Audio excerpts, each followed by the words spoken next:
can't see it. It's just how the Lakers are. Dude, we can start the pod. I mean, honestly, if we do this subject, I can go on and on. Okay. All right, let me just get the stats from today up real quick. So yeah, we'll talk about that. I mean, fuck, man. Like, let's talk about what the fuck Luke Walton's doing with these rotations. He did it again, Danny. What did he He had stat? Tyson Chandler, Okay, Rajon Rondo, and Lance Stevenson all in the game at the same time. that's not okay. It's not bad, but it's just like why? Like, okay, does he understand that we don't have? Okay, you have those three guys, right?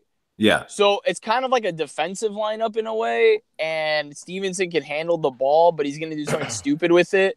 And he's not an amazing spot up shooter. And the funny thing is, our 3 and 4, we have no spot up shooting. Like we're gonna put Reggie Bullock at the 3 and Muscala at the 4. What kind of whack ass lineup is that gonna be? God, does he not understand the concept of 2019 basketball? So what happens when Lonzo's healthy too? Who the fuck goes to the What the bench fuck? and what I don't know. you know? I don't know how he's gonna factor him in. Okay, if he starts him and Rondo's having this stretch of he's averaging double digit points, double digit assists, 5 rebounds, like what the fuck are you gonna do? Yeah. Like, and his defense, like Rondo's defense is just as I'd say Lonzo's a better defender as of right now, but Rondo's not a slouch.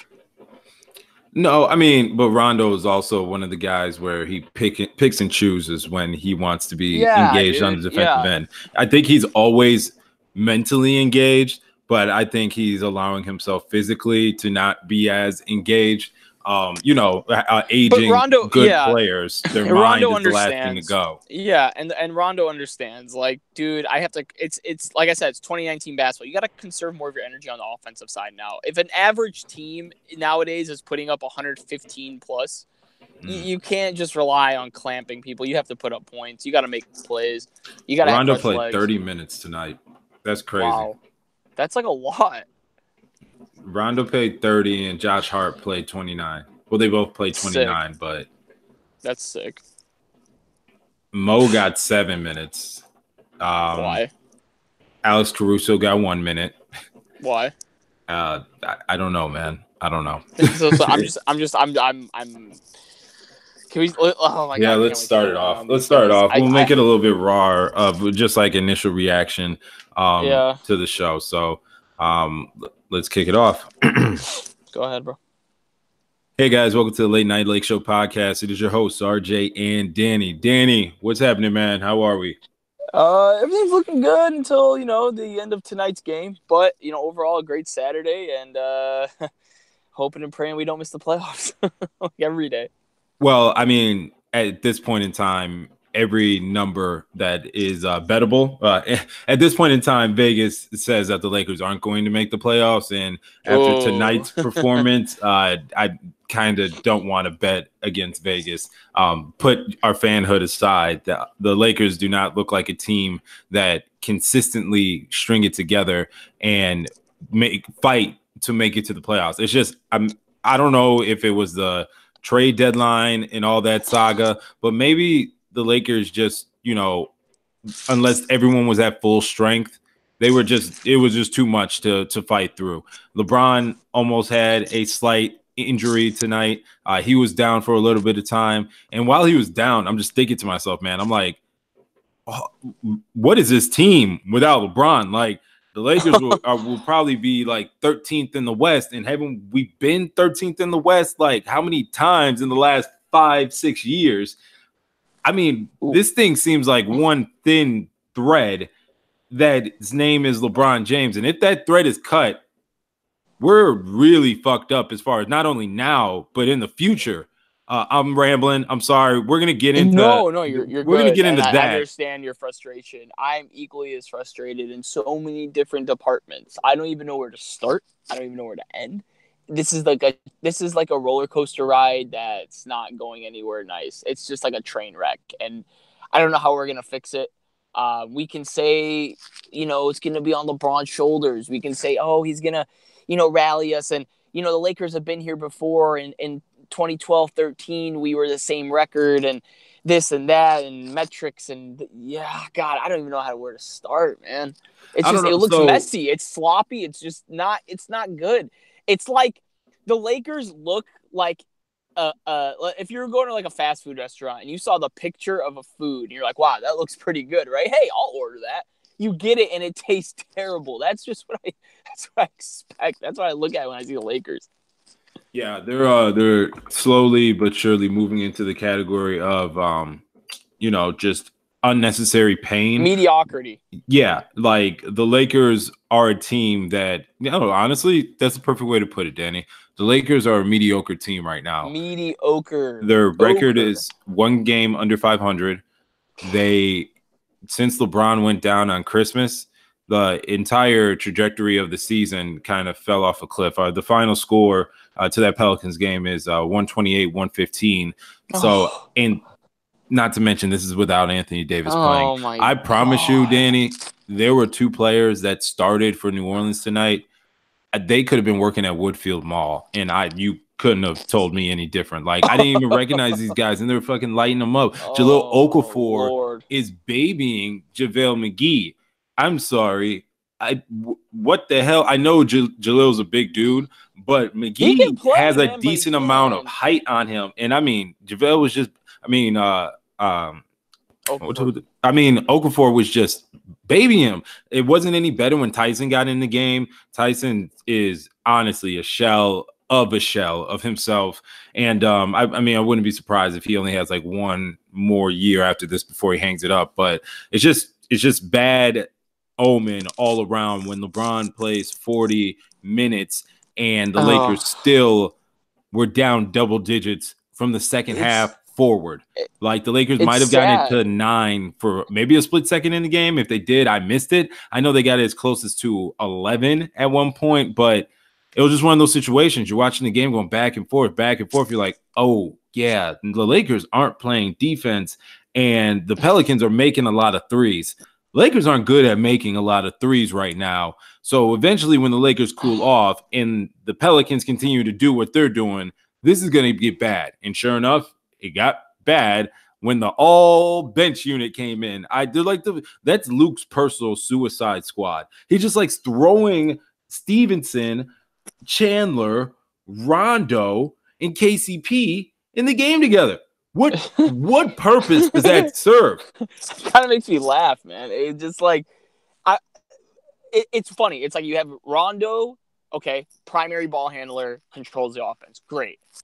Stevenson, a little bit of everything type guy. Can't really shoot the 3 great, but he can make a few when open, make a couple creative shots, get himself going. Cool. Plays hard on the defensive end. I give him that. Tyson Chandler, veteran, great. But who are our 3 and 4? We're going to have KCP play the 3 and Reggie Bullock's going to play 4. Like, we have no outside shooting. This lineup would work if we had shooters because then Rondo and Stevenson could drive and kick and find people and then create open opportunities for people. Guess what? We're not making a single shot from the outside. I don't know what else to say. I mean, Kuzma's having such a down year from 3. Ingram is the mid-range king. He's like, I don't want to take open 3. Let me take a 17-footer instead. And LeBron, it's not working. I don't know what this kind of bench unit or what Luke Walton wants to throw out there. It's just not working. I don't know what he's thinking. Maybe he's thinking in his head, okay, maybe we'll give today this a shot. Like, you can't do that. There has to be some kind of consistency, too. Some stretches, Josh Hart isn't getting in. Some stretches, KCP's playing 20-plus minutes, and you're like, what the hell's going on? What is Luke trying to prove? Or is he trying to prove a point to the other guys? Or is he really thinking in his head, this is the most effective lineup against a team without Anthony Davis, and we're getting destroyed from the inside? This is going to be the most effective lineup. Riddle me that, please. I think Luke has a mentality of I need to play certain players. In the beginning of the year, he had talked about how he had talked to Stevenson, had talked to Beasley, and everybody was on the same page that, some games they're not going to play. Just be ready and be next man up. And we thought that was all hunky-dory. Couple bros later, Beasley's gone. Stevenson's rotations. Like Stevenson's just not right. performing Stevenson's getting minutes. I mean, he got 10 minutes today, so that's about where what he deserves right now at this point. Oh But yeah. Luke is acting like a high school coach in the sense that he needs to get these players in, and the A team practices the B team. And since the B team practices together so much, we're just going to throw a whole B team lineup out there. You don't have to fucking do that. This is the NBA. These are way grown men. And once again, there is some conflicts, but apparently that's what Ivica Zubac's death was for, to get rid of the conflicts of Michael Beasley. So we should have been all hunky-dory and everybody on the same page that, hey, you're going to have to sacrifice some games. You're going to have to not play. Didn't look like that to me. It looked like Suicide Squad bench mobbed me. But our bench mob is literally like if Will Smith went back and tried shooting I Am Legend, that's what it would look like. Be like, oh, yeah, okay. This isn't working anymore. You can't keep coming back to this and trying to perfect it. And let me ask you a question. Let me just ask you a question. Shoot. Go ahead, bro. Do you think Luke Walton's the head coach starting next year? Wow.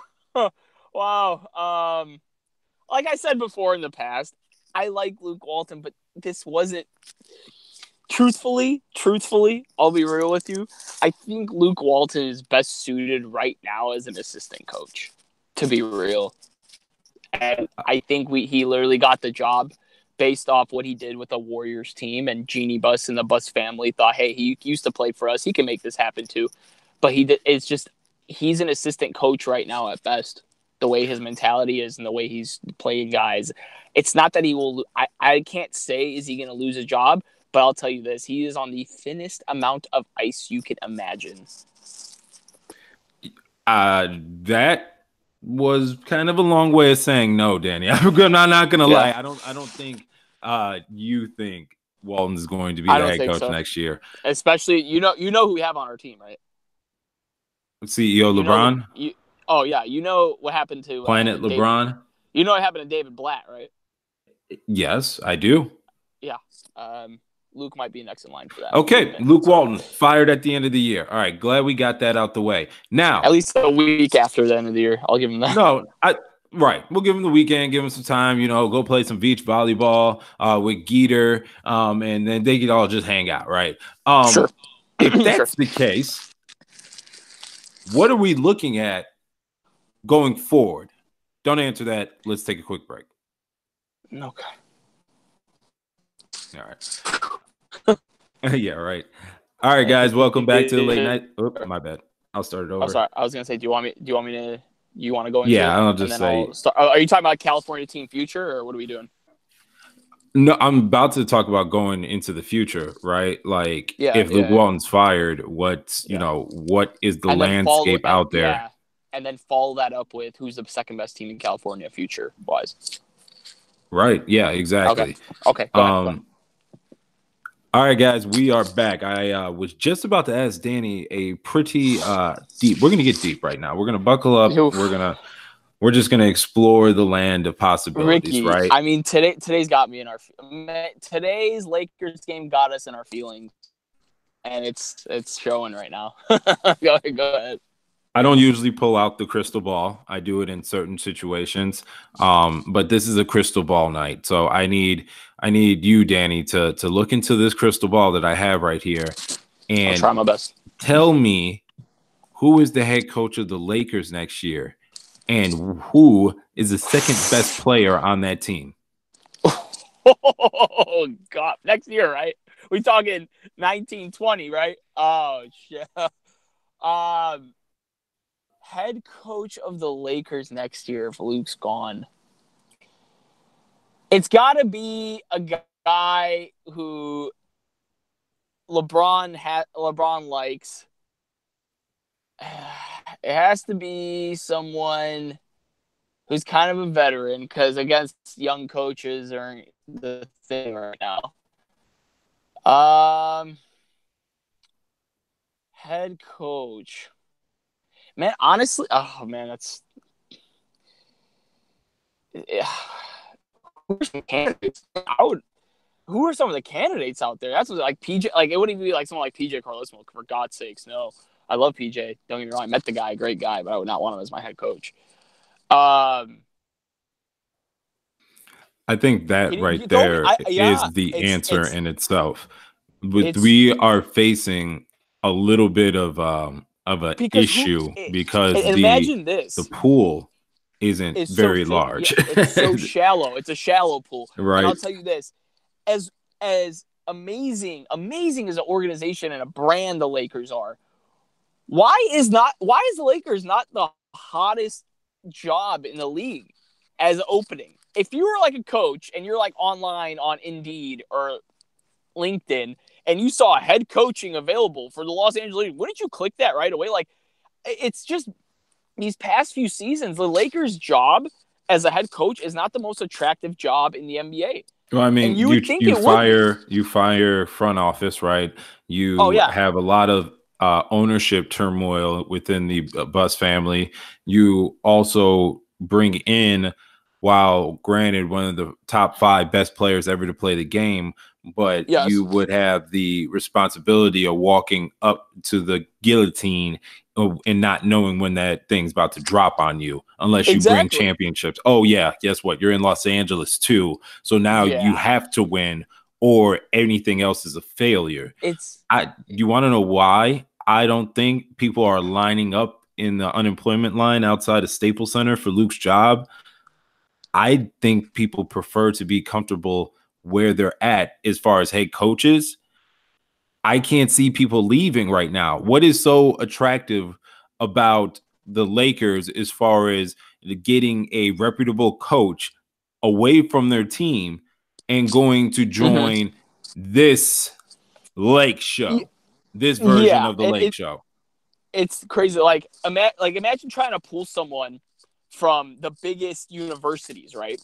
Like a Coach K, Coach Calipari, Tom Izzo, guys like Jim Boeheim. You know, I could go on and on.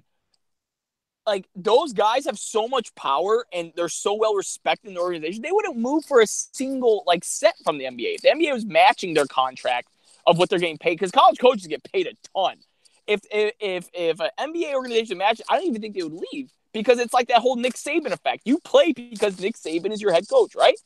Yeah, true. For football, if I was comparing to football. But these guys aren't going to leave. And especially for the Lakers, like a college coach I would want as the Lakers coach would be like Jay Wright from Villanova, because he's a wizard.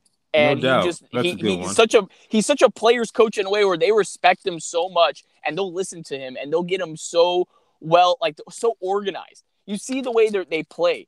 They don't always get 5-star recruits, but they take their 3- and 4-star recruits, match them against a team like Kentucky, who always gets those 5-star guys, and they work them to the ground because they're so well coached. Imagine doing that to a guy like LeBron. You think like Jay Wright's coming from, all right, everyone's listening to me, then he's gonna go coach the Lakers, and how he's gonna deal with LeBron? That's the only thing. But man, honestly, I don't know who could be the coach of the Lakers now if you get rid of he can come out from overseas and come coach. Granted, he might take the players to strip clubs after, but that's a whole other story.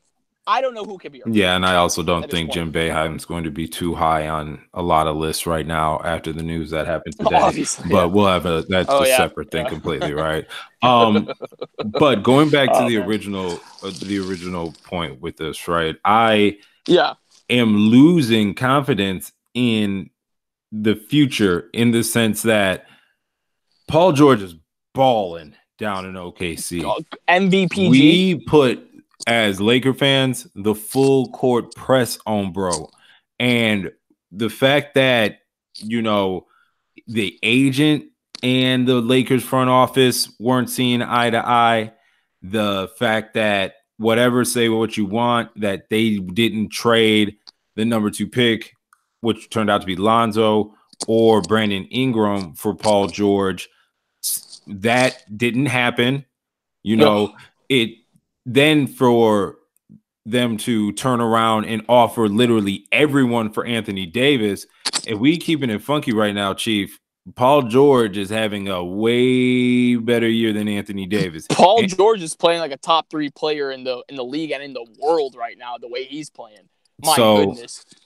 while hindsight is 2020, I'm losing faith that they can make the right chess moves and not act like they're playing checkers. What I Yeah. say is that checkers is very, two Simple. directions to four directions you can go. There's not Mhm. different assignments. Magic and Rob are treating all of the Lakers, especially their young core, as weaker chess pieces. Like they only have one king/queen. That's Mhm. LeBron. Mhm.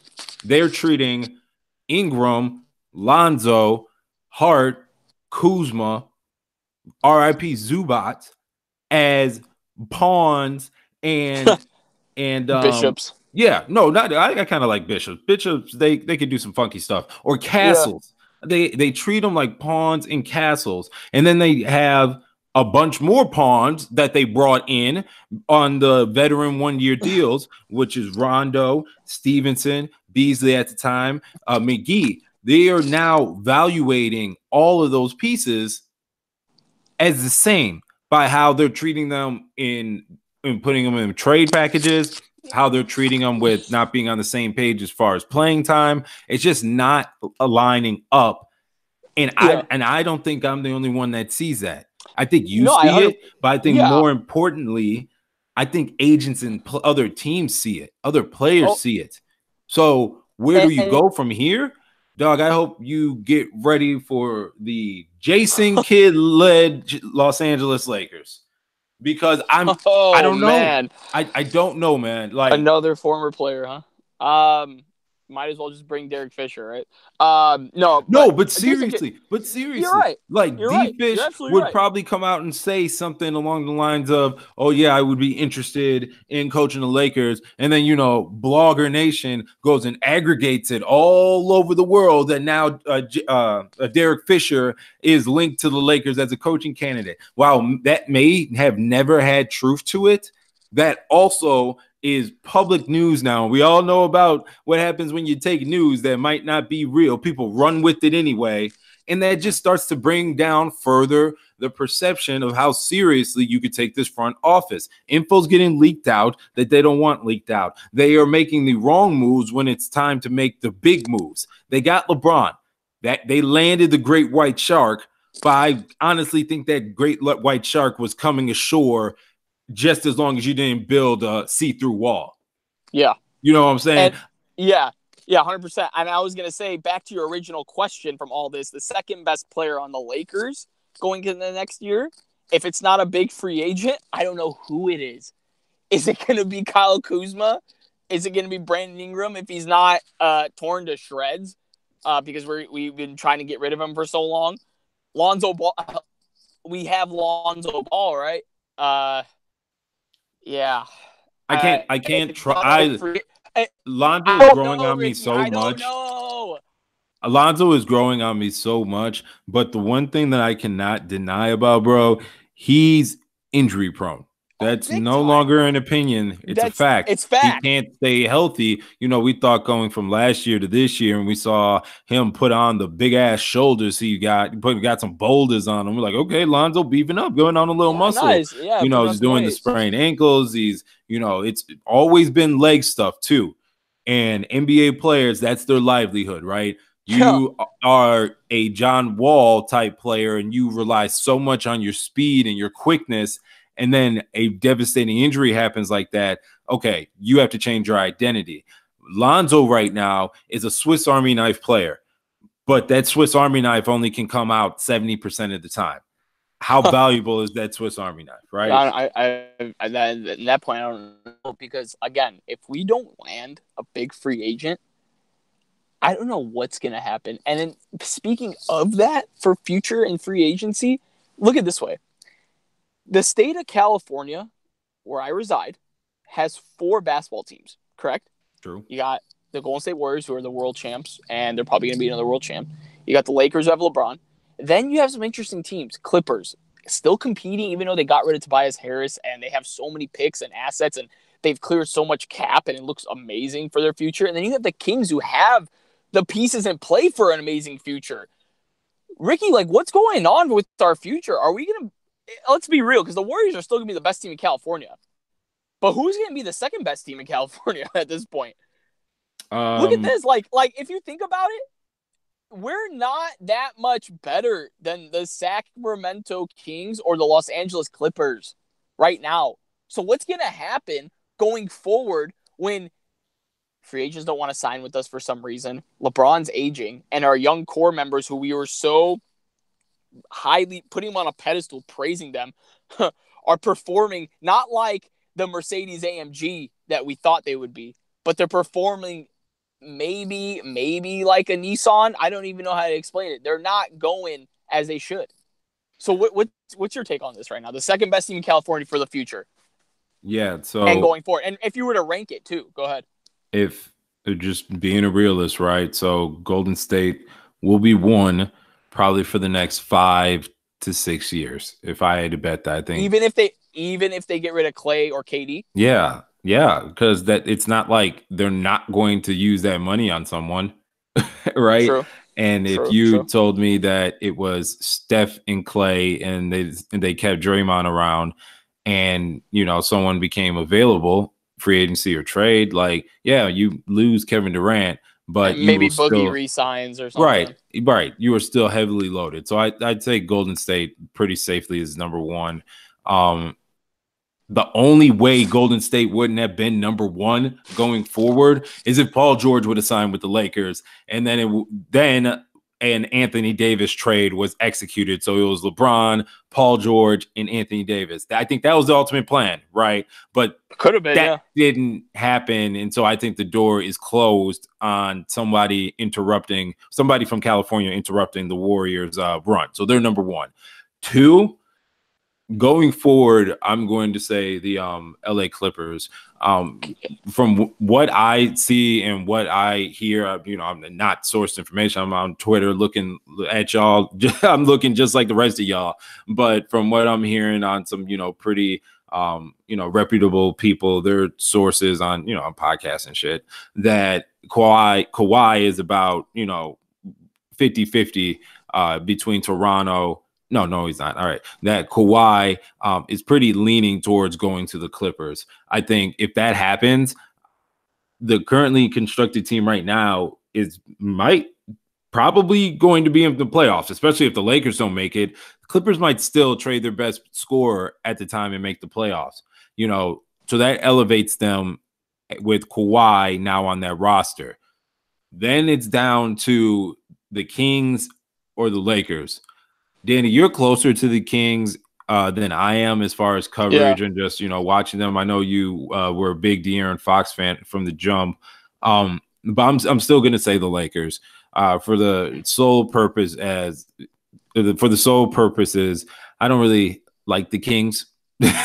So I'm just going to continue to wish bad juju on them. In all seriousness, I think, just being objectively but just being objective here, I think if Lonzo is healthy, he is better than a De'Aaron Fox as far as if you wanted to take impact on the game. I think Lonzo does more. I think Brandon Ingram is already equal or better than any of Sacramento's young guys. I recognize, they got a lot of Buddy Hield's having a good year. I recognize that Harry Giles is, he was a pretty sought after draft prospect. So I know he's hooping a little bit, but I still think BI is better than all of those guys over there. Oh shit. Who am I forgetting? The big guy who they just drafted, Danny. Help me out here. Marvin Bagley. Yeah. I saw Bagley. I also saw Bagley was a little banged up, right? So I'd still jury's out, in my opinion, on Bagley. He looks pretty athletic, right? You like him? I like Bagley, man. So, man, and I'll get into this. Keep going. I want to hear the rest of your rankings. Go ahead. Yeah. So I would lean. I think Kuzma already is at least 15-point scorer in the NBA for the rest of his career. He only can go up from that.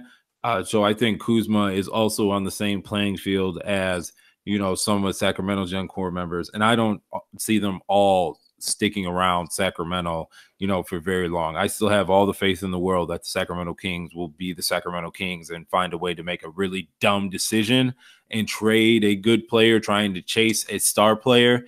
Well, I mean, they got Harrison Barnes, right? They're trying to lock him up to an extension. I see the Sacramento Kings giving Harrison Barnes something a little bit less than the max? Absolutely. Want to know why? Because they're the Sacramento Kings. So that's why I think the Lakers will still be the third best team, and then the Kings will be fourth. But for the simple fact that I think that there is a ceiling, or will be a ceiling, glass ceiling above the Lakers and Kings heads in that Pacific Division, I don't think they'll smell or touch the Clippers or the Warriors for a few years. What do you think? It's crazy. I mean, this whole thing, the Warriors will be number one. I don't even have to go really in depth with it. They have so many schemes and backup plans they can even do. Because if you get rid of one of these superstars, like you said, another superstar would want to join. And if they want a chance with a championship, that's the perfect place to go. They got their new Chase Center over in the Bay. Looks amazing. So yeah, I'll give number one to Golden State. But number two is so interesting because it's honestly, for me, it's between the Clippers and the Kings. Because I'll tell you this, I watch a lot of Kings basketball living in Northern California, and I saw them literally go toe-to-toe with the Warriors every single time they played this year. De'Aaron Fox is no joke. And I wasn't the biggest fan of him coming out of Kentucky for the fact that he can't really shoot that well. But he's just electric. And he has this charisma to him and this attitude that I like. And I don't see it a lot in Lonzo. Yeah, Lonzo can bring it out, but when is he going to bring it out? I'm not saying Lonzo's a bad player. Like Stephen A. Smith said, if I were to redraft and I'm the Lakers at number 2, I'm probably not going Lonzo Ball. Lonzo Ball is a good player. He's probably the top 10 or top 12 player in that draft, but he's not number 2. Okay. So De'Aaron Fox, and then you have this lineup, which if correct me if I'm wrong, it's a pretty strong lineup. So look, you got De'Aaron Fox, Buddy Hield at the 2, shooter. 3, Harrison Barnes, veteran who's played in championship games. At your 4-5, you got Marvin Bagley, who I think is going to be a stud. Yeah, they missed on Luka Doncic, but you didn't miss that much going to Marvin Bagley. He's going to be a future star. And I like Trilly, Willie Cauley-Stein at the 5. He's a good defender, rebounder. They got a solid starting 5 with some decent depth coming off that bench. Now, the Clippers, this is why I'm saying it's a second, third. It's kind of like a flip-flop for me because Clippers have a lot of cap space and they're competing well. They have some veteran pieces in play that can compete, and they have the cap to make crazy moves. They can go after Kevin Durant and Kawhi Leonard. They can go after Kawhi Leonard and Klay Thompson. They can go after anyone they pretty much want. They're so flexible right now. They're it's ridiculous. so flexible, and they got so many contracts to let go of, too. I think the Clippers are probably a slight edge on the Kings right now just because of what their future can hold. And I know Kawhi wants to play in L.A. really bad, but he might pull the Paul George card. In my opinion, I think he does pull the Paul George card, but if you were to sign an L.A. team, it's probably not going to be the Lakers. He's probably going to be one of the face of the team. Hello, Clippers. He would fit perfectly in that lineup. Perfectly. But in the Kings sense, they got some money to play with, too, in the offseason. I wouldn't be shocked if I'd be shocked if a big star set. If a guy like a Tobias Harris type player signs in Sacramento because of what they're doing. But I'm going to get a slight edge to the Clippers because of what they can do in the offseason. And they're still competing now, which is really good. I mean, I'm not a big Clippers fan. I don't like them. They share the same building as in the Staples with the Lakers. I don't like that. Get your own stadium. But I'm going to go Clippers number 2.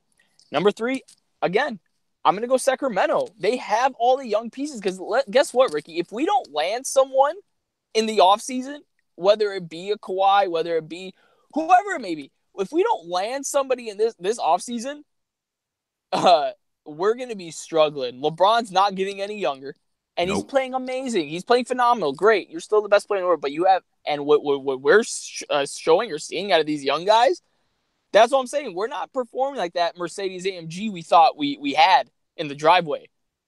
We got a Toyota Corolla going. Oh, that's cool. Gets the job done a little bit. Is that the 500 equivalent of cars? The Toyota Corolla. The Corolla, that's the 500. Okay. Yeah, Maybe a Honda Civic. Or Oh, maybe I'll say Accord. Maybe a Honda Accord. Oh, okay, But yeah, the new Honda Accords, they're pretty nice. I That at describes this the Lakers. They're pretty nice. yeah, They're okay. not bad. They're not Yeah, not bad. bad. Sometimes But it would I gives me rather? trouble. Sometimes, Yeah, sometimes the yeah. dashboard, the entertainment system, how But technology is. That thing I goes mean, on and off when it wants, but yeah, it's all right. It's it's decent. got about 42 miles to the gallon, right? I mean, but I'm just looking at the Sacramento Kings and I see a team that built on this youth, but they play so hard and with this swagger. I don't know, man.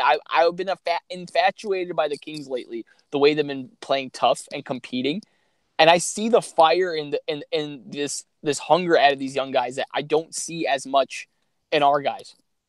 And it's crazy to think that because you're looking at De'Aaron Fox and you're like, damn, this guy's averaging 18 and 7, 18 and 8, shooting a decent clip from the three, fast, athletic as any point guard in the NBA right now. And just like I'm telling you, the way he carries himself, I just love that.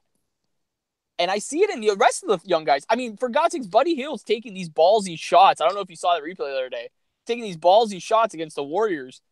Coach gets mad, but he still makes it. And then he hesitates. That's kind of the younger thing. But this hunger that they have, man, I like seeing that we don't have. That's why I'm going to put Sacramento at third and fourth. It's going to be the Lakers, and I'll put an asterisk there, pending on this offseason. Because if we were to lay it down right now, if all four California teams have the same team going into next year, Lakers are still competing for that second or third spot in California. And in the West, they're competing for a 7th or 8th seed.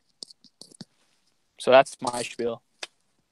So I think we're both agreed that it's going to be tough with going. It's going to be tough. That's why I put an asterisk. It's going to be tough. Not only in the state of California, but in the entire Western Conference. It starts to look not too bright in the sense that had the Lakers just held on to all their young members, they might have actually have built the team they wanted by the time that this era kind of dies down. Probably when Giannis is, a perennial, right? Not only face the NBA, but a perennial, finals participant from the East, and the Bucks are getting there. Maybe the Philadelphia 76ers, like at the tail end of, Jimmy and Tobias is starting to get good in his prime, and Ben Simmons is starting to stay in his prime and actually takes a jump shot. If the Lakers had have held on to the D'Angelo Russells, had held on to Julius and Julius, I think they would have saw a team that was a top 4 seed in the West every year. I think they could have been a team without a true superstar, but or they could have been a team that was literally a real one superstar away in that era. Like, let's say Damian Lillard became available and decided to leave Portland, type of player, one that we know is a star, right? So I think it's bleak as well, but winning cures all. It does. And that didn't happen tonight. So we're not feeling too great. Yeah. But another thing I was going to say is I actually looked at, D'Angelo Russell stats. He's 22 years old, career highs in almost every category. And he's got the Brooklyn Nets, to a 6 seed. Again, I was never the biggest D'Angelo Russell fan because of his attitude and the way he carried himself with the Lakers organization. But the way that he's turned his attitude around, his maturity, and the way he's grown into this role as the go-getter for the Nets, he's playing remarkable. He's going to win Most Improved Player of the Year. He should, by far. There's no question about it. He should win Most Improved. Do you hear that? I was never a D'Angelo Russell fan from day one. But Danny, do you hear that in the background? What is that? You can't hear that? No, what is it? That's Raptors Twitter coming for your mentions because Pascal Siakam is probably going to win Most Improved Player this year. I'm giving it to D'Angelo Russell. I'm giving it to No way. Pascal is hooping, dog. It's fine. Danny, that's fine. If you put together a paper mache Most Improved Player, once you get a paper mache Most Improved Player, the Danny Mac Award, and give it to D'Angelo. That he's most improved in your heart. What do you mean? I'm telling you, Pascal is nice. He's nice. He fits that team perfectly. But he's not the sole reason why they're number 1 or number 2 in the East. There's no way in hell. And neither is D'Angelo Russell. But D'Angelo Russell is the reason why they're in the playoff hunt. D'Angelo Russell is the reason why the Nets are peaking. Because of how well he's playing. He is the most improved player in the NBA from an overall aspect. Fine, Pascal Siakam might be in Toronto. But guess what, bud? Good in good old America. No, I'm just kidding. But I honestly think that D'Angelo Russell is most improved. Pascal's gonna finish top 3 in that category, but you can't knock what Russell's doing, dude. We would have had I don't think D'Lo would have broke through and became an all-star in the West. I think, part of the reason for his ascent was a change of location. So I can't say he would have been an all-star. Yeah, and I'll credit to that too. We would have had somebody who was we would have had somebody who would be on first team all defense in Lonzo. We would have had someone who was the youngest to hit 500 3-pointers in D'Angelo. We would have had, Julius Randle coming off the bench, probably, adding that fire as he does day in and day out. Doesn't matter what franchise he's with. Hey, by the way, guys, Julius Randle likes to finish with his left hand. Oh, I didn't know that. He's lefty? Yeah, I didn't know if this is new to anybody, but Julius Randle finishes with his left. No way. The way the Lakers guarded him, that probably is breaking news. But anyways, yeah, so they would have had a perennial 6-man, and then you would have had BI still. You would have still had the opportunity to have Kuzma. That's not the truth that trading Russell brought back Kuzma. There were still picks to be had, or still opportunity for the Lakers to get Kuzma. And then Hart wouldn't be on the team, but that's fine. Jay Hart is kind of capping out at what potential I think he has, in my mind at least. I like Hart. He's a winner. He looks like a good dude. You need that guy on your team. I just don't think he'll be a go-to person down the stretch. And that's fine. He's a solid role player. Yeah, he might not get into his second contract with the Lakers, but he'll get paid somewhere. So to put a summary on this conversation, and really the night we're just rambling on now, I think the Lakers front office doesn't see a next Kobe on this roster. So they were offering all of them to bring in either the young superstar that already certified, USDA approved superstar. They don't have it on the team. And right now, doesn't look like anybody's willing to trade one to the Lakers. So if it doesn't happen organically and then rise to the next level, hey, LeBron's going to elevate you and get you some wins, and you're going to ride his coattails to the finish line. But shit, we need somebody to say, no, I am number 2. And that's not happening right now. We don't got that. But we don't. And I don't know. I mean, this episode this is a really this is a pretty deep episode. You're right. We are going to dig deep. But, man, to think what the Lakers could have, and I can't play what if. I'm sick of playing what if. We just got to look at what we have, man. There's always going to be better days. I mean, this is one loss. We still have our window and our clock is almost time's up. It's almost ticked to the last tick. But we have this is our last chance. This is our last hope. We can't. It's way too late in the year. It's way too late to salvage it. We have to go. We have to go get it. So, I think that'll do it for us today. We were this was a raw post game reaction, a little bit behind the scenes on how I feel. Definitely a little bit behind the scenes of how Danny feels. It was raw. We kind of just freestyled this one. Hope you guys enjoyed it. But absolutely. That'll do it for the Late Night Lake Show podcast, guys. Make sure you follow us on Twitter, Instagram, Base Dan, Mr. Ricky Spanish. And we'll see you guys on the other side. Remember, positive vibes from Positive Ricky, right? No, I killed Positive Ricky, and he's buried in my basement. Already? Yeah, we're done. I'm changing my name back to Fuck Them Kids Part 2. All right. See you guys. All right. Take care, guys. So, take us out. Oh, man. What an episode. Shit. Yeah, What an episode, dude. that'll be fun to spice up. Or I'll just see. I think I'm gonna let a lot of it ride because it was just more conversational. Do you think I was too much? No, Okay. not at all. I like it when like you're so easy to edit because you either have like straight train of thoughts that's just gold, and then when you start to go off track, like it's completely off track. It's just easy to splice up. You know what I'm saying? Like Yeah. instead of like me, like I'll hop back around. I'll say one point, and I'll be like, "Oh yeah, that reminds me of this," and I'm like, "Fuck." Yeah. I'm trying to piece together one train of thought. Yeah. You know, so no, I prefer when you just go on like tangents because it's easier to, you know, shrink down if I need to. Sure. Nice, So, dude. All right. Well, I mean, this was good. This was a good episode. I think this is really gonna be some firing stuff. yeah, right.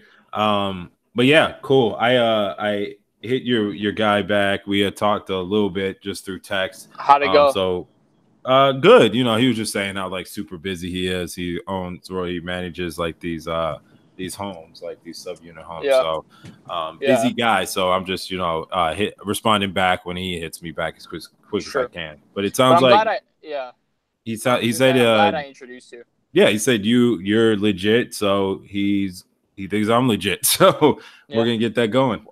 Yeah, and hopefully we can, like, if we all collab, like we'll probably be all three on an episode. Hell yeah. Yeah, so man. we'll be good, man. And you guys live close by each other, I think. I mean, he's in Bloomingdale. Yeah, no, that's not. When he said that, I was like, shit, I get my hair cut down in Bloomingdale. So. Oh, nice. So I'll probably just slide him on one of those days. But. Cool. I'm glad it's working out.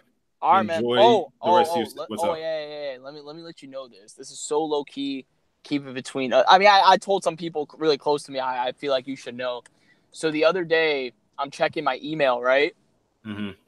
And I'm like going through stuff. It's like Venmo, Starbucks, Nike, bullshit. And then I get this email. I'm like, what the fuck is this? And then I click it. I'm like, holy shit. You know what it was? What? And I recently just did it. Bleacher Report responded back to me. And I just had an interview with them last Monday. Get the fuck out of here. Hell yeah, bro. I swear to God. And I was like shocked, but like I'm like, I should expect this. Like I put in a lot of work, but like damn, bro, like I can't believe Bleacher actually hit me back up. Like that's so cool. And I had an interview, it was over the phone, 20 minutes, really well. I'm no awkward pauses or anything. Everything was really smooth. Mm-hmm. So I'm just hearing back from them, man. That is awesome, bro. I can't wait to hear how that goes. I appreciate that, dude. I know like, man, you like kind of hype me up, man. I like that, and I appreciate your support.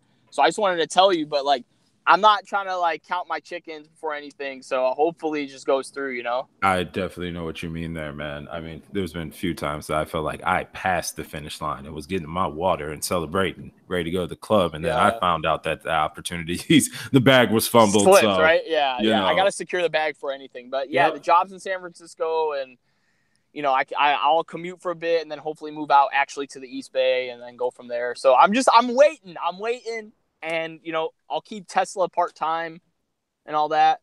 And just, you know, I'll just work my ass off and just keep grinding. That's all I'm going to still do that. And the thing is, I'm going to keep doing Late Night Lake Show and all the other things. I would never give those up. You know I mean, I feel you. I mean, if they told you can have a lead spot, but you got to get up Late Night Lake Show, I would hope you would give it up. But no, I feel you. Dog. I know.